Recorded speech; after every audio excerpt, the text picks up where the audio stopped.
날마다 솟는 샘물과 함께하는 오늘의 큐티 시간입니다. 1월 20일 목요일, 오늘의 말씀은 여호수아 6장 22절로 27절까지 말씀입니다. 여호수아가 그 땅을 정탐한 두 사람에게 이르되, 그 기생의 집에 들어가서 너희가 그 여인에게 맹세한 대로 그와 그에게 속한 모든 것을 이끌어내라. 하매 정탐한 젊은이들이 들어가서 라합과 그의 부모와 그의 형제와 그에게 속한 모든 것을 이끌어내고 또 그의 친족도 다 이끌어내어 그들을 이스라엘의 진영 밖에 두고 무리가 그 성과 그 가운데에 있는 모든 것을 불로 사르고 은금과 동철기구는 여호와의 집 곳간에 두었더라. 여호수아가 기생 라합과 그의 아버지의 가족과 그에게 속한 모든 것을 살렸으므로 그가 오늘까지 이스라엘 중에 거주하였으니 이는 여호수아가 여리고를 정탐하려고 보낸 사자들을 숨겼음이었더라. 여호수아가 그때에 맹세하게 하여 이르되, 누구든지 일어나서 이 여리고 성을 건축하는 자는 여호와 앞에서 저주를 받을 것이라.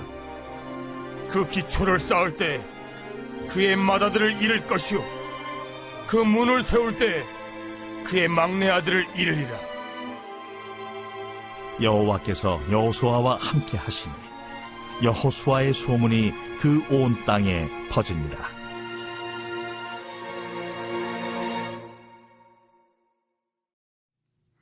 여리고 전투에 앞서 여호수아는 여리고 전투의 전략을 수립하기 위해 홀로 여리고 가까이 나아가 묵상하며 기도했었습니다. 그런 여호수아에게 칼을 빼든 여호와의 군대 대장이 찾아오셨는데요. 여호수아는 깜짝 놀라서 물었습니다. 너는 우리를 위하느냐 우리의 적들을 위하느냐.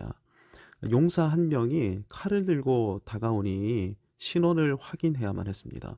적군이라면 맞서 싸워야 하기 때문이죠. 그래서 아군이냐 적군이냐 아마 고함을 치며 물었을 것입니다. 여호와의 군대 대장이시라는 것을 확인한 이후 여호수아는 곧바로 무릎을 꿇고 경배했었는데요.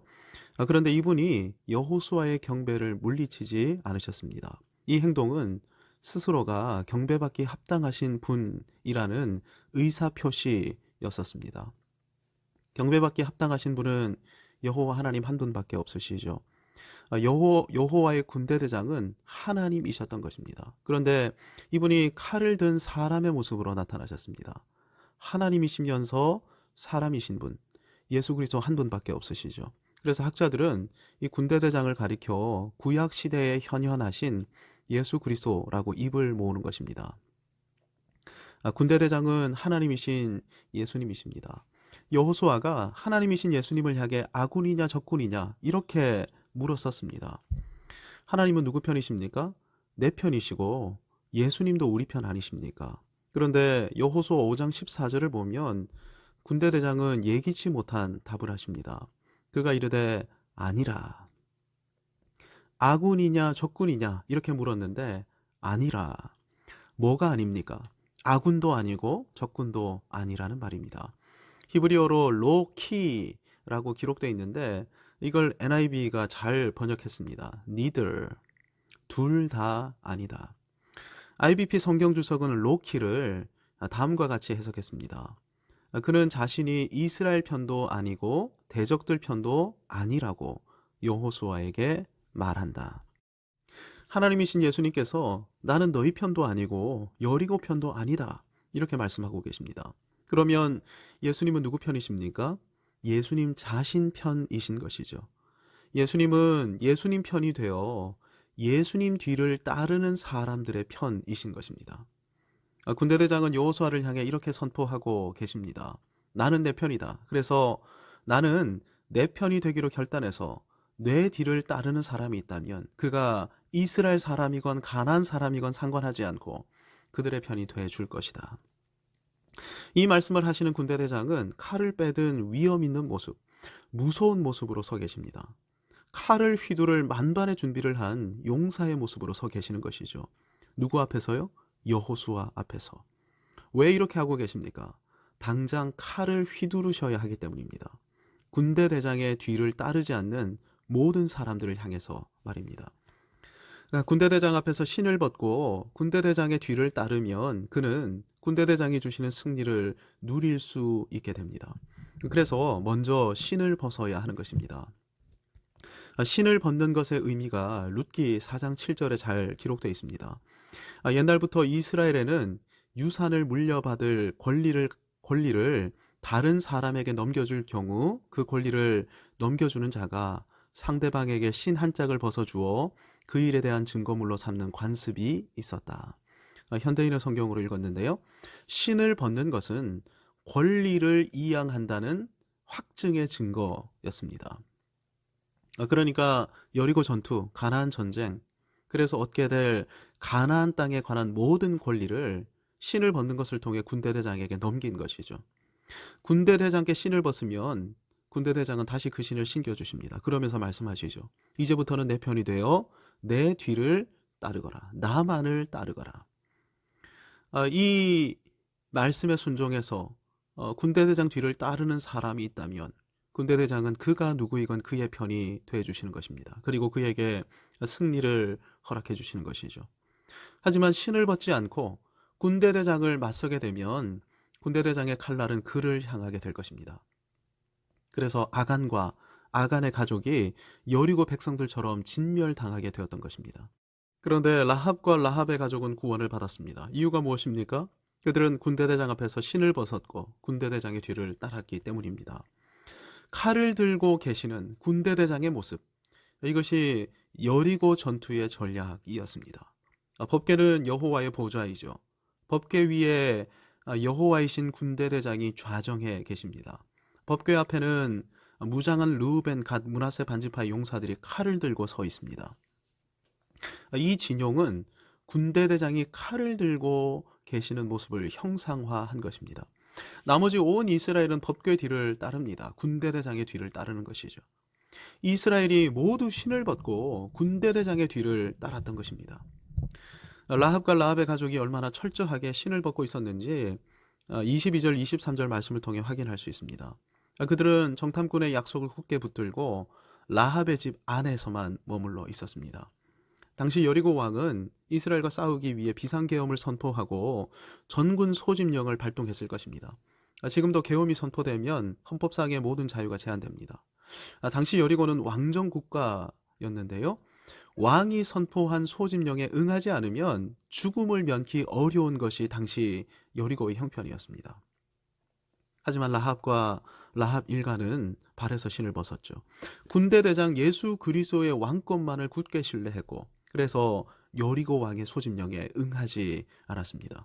그들은 군대대장의 뒤만을 따랐던 것입니다. 여리고 왕의 뒤를 따르지 않았던 것이죠. 왜냐하면 여리고 왕의 뒤를 따르는 것은 군대대장을 맞서는 것이었기 때문입니다. 그런데 군대대장께서는 7일간 칼을 든 채 여리고를 돌기만 하셨습니다. 이스라엘 역시 아무 말 없이 군대대장 뒤를 따르기만 했는데요. 혹 군대대장의 모습을 본 여리고 주민 가운데 신을 벗고 엎드리면서 군대대장 뒤를 따르는 사람이 있었다면 어떻게 됐을까요?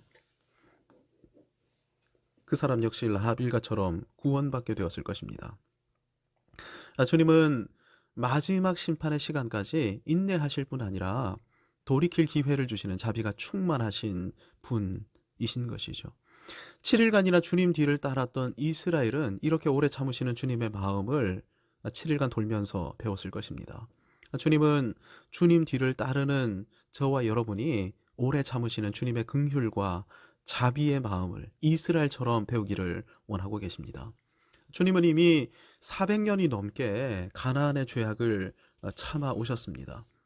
이들의 죄악이 관영케 되었을 때 비로소 이스라엘을 심판의 도구로 삼으시기 위해 그들을 구원하시어 가나안 땅으로 오게 하셨는데요. 그럼에도 불구하고 마지막 순간까지 이 가나안 사람들에게 돌이킬 기회를 허락하고 계시는 것입니다. 이렇게 하셨음에도 끝까지 돌이키지 않는다. 이런 사람들이 있다면 주님은 그들을 완전한 공의로 심판하십니다. 더 이상 어떠한 자비도 베풀지 않으시고 처절하게 심판하시고 응징하시는 것이죠. 그래서 라합과 라합의 일가를 제외한 모든 여리고 주민을 남녀노소를 가리지 않고 전부 진멸하게 하셨던 것입니다. 여리고는 가나안의 첫 성입니다. 레위기 27장 26절 이하의 율법에 의하면 처음 것은 여호와 하나님의 것입니다. 처음 것에 관한 규정에 이어 레위기 27장 28, 29절에는 온전히 바친 것에 관한 규정이 기록되어 있습니다. 온전히 바친 것은 반드시 진멸해야 합니다. 가나안의 첫 성 여리고는 온전히 바쳐진 성이었습니다.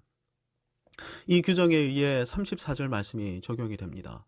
우리가 그 성과 그 가운데 있는 모든 것을 불러 사르고 은금과 동철 기구는 여호와의 집 곳간에 두었더라. 어떤 전리품도 이스라엘이 가질 수 없는 것이죠. 처음 것이며 온전히 바쳐진 성이었기 때문입니다. 온전히 바쳐진 것을 헤렘이라고 하는데, 헤렘에 손대는 사람이 있다면 그 사람도 온전히 바쳐진 헤렘이 됩니다. 그래서 아간과 아간의 가족이 헤렘, 진멸되었던 것입니다. 여호수아는 헤렘에 관한 규정을 26절을 통해 예언적으로 선포합니다. 여호수아가 그때에 맹세하게 하여 이르되 누구든지 일어나서 이 여리고성을 건축하는 자는 여호와 앞에서 저주를 받을 것이라. 그 기초를 쌓을 때에 그의 맏아들을 잃을 것이요 그 문을 세울 때에 그의 막내 아들을 잃으리라. 여리고는 오아시스를 중심으로 세워진 역사가 오래된 성이지만 여호와께 온전히 바쳐진 헤렘입니다. 그러니 헤렘에 손대는 사람도 헤렘 되는 것이죠. 예레미야는 여호수아 이 예언의 성취를 열왕기상 16장 34절에서 기록하고 있습니다. 그 시대에 베델 사람 히엘이 여리고를 건축하였는데 그가 그 터를 쌓을 때 맏아들 아비람을 잃었고 그 성문을 세울 때에 막내 아들 수굽을 잃었으니 여호와께서 눈의 아들 여호수아를 통하여 하신 말씀과 같이 되었더라. 말씀을 정리합니다. 주님은 지금도 말씀하고 계십니다. 나는 내 편이다. 너는 내 편이냐 네 편이냐. 내 편이라면 너의 권리, 너의 주권을 나에게 내어 맡기고 내 뒤를 따르거라. 주님 뒤를 따르기를 결단하십시다. 주님 뒤를 따르는 것이 무엇입니까? 공의와 자비의 마음을 가지는 것입니다. 공의는 어떠한 죄악이라도 결단코 용서하지 않는 마음입니다. 저와 여러분은 죄악을 혐오할 줄 알아야 하고 죄악에 대해 정의를 품을 줄 알아야 합니다. 동시에 마지막 심판의 날까지 오래 참으시는 자비의 마음을 가져야 합니다. 한 명이라도 회개하고 돌아오기를 기다리시는 주님의 마음, 이 마음을 품을 줄 알아야 하는 것이죠. 그래서 라합 일가와 같이 주님께로 돌아오는 사람이 있다면 그들을 섬기고 교육시키고 성별시켜서 온전한 언약 백성으로 세울 줄 알아야 하는 것입니다. 아울러 주님 뒤를 따르는 사람은 목숨 걸고 거룩한 전쟁에 참여하는 사람이며 주님의 것에는 손대지 않는 사람입니다. 이런 사람을 하나님께서는 여호수아처럼 높이 들어 사용하십니다. 주신 말씀을 붙들고 기도합시다. 여호수아와 같이 라합과 같이 믿음의 길을 걷겠습니다. 발에서 신을 벗고 주님을 따르겠습니다. 공의와 자비의 마음을 품고 주님을 섬기고 사람을 섬기겠습니다. 주신 말씀 붙들고 결단하며 기도하겠습니다. 하늘에 계신 우리 아버지, 아버지의 이름을 거룩하게 하시며 아버지의 나라가 오게 하시며 아버지의 뜻이 하늘에서와 같이 땅에서도 이루어지게 하소서.